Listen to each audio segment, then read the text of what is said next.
আসসালামু আলাইকুম এভরিওয়ান, কেমন আছেন সবাই? আজকে 3বারের মতো বড়ি রান্না করব।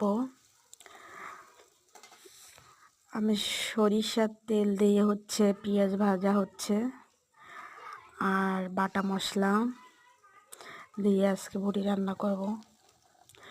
কিন্তু বড়ি রান্নার পাশাপাশি আমার খুব প্রিয় একজন মানুষের কথা খুব মনে পড়ছে।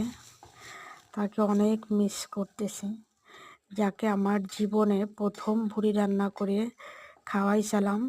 কিন্তু দুঃখের ব্যাপার হলো বড়িটা ভালোভাবে রান্না করতে পারি নাই, কারণ আগে পরে কখনো তো রান্না করি নাই, তাই অভ্যাস নাই।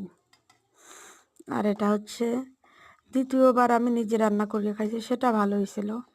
এটা হচ্ছে 3বারের মতো, কিন্তু তাকে খুব খুব খুব মিস করতেছি আমি।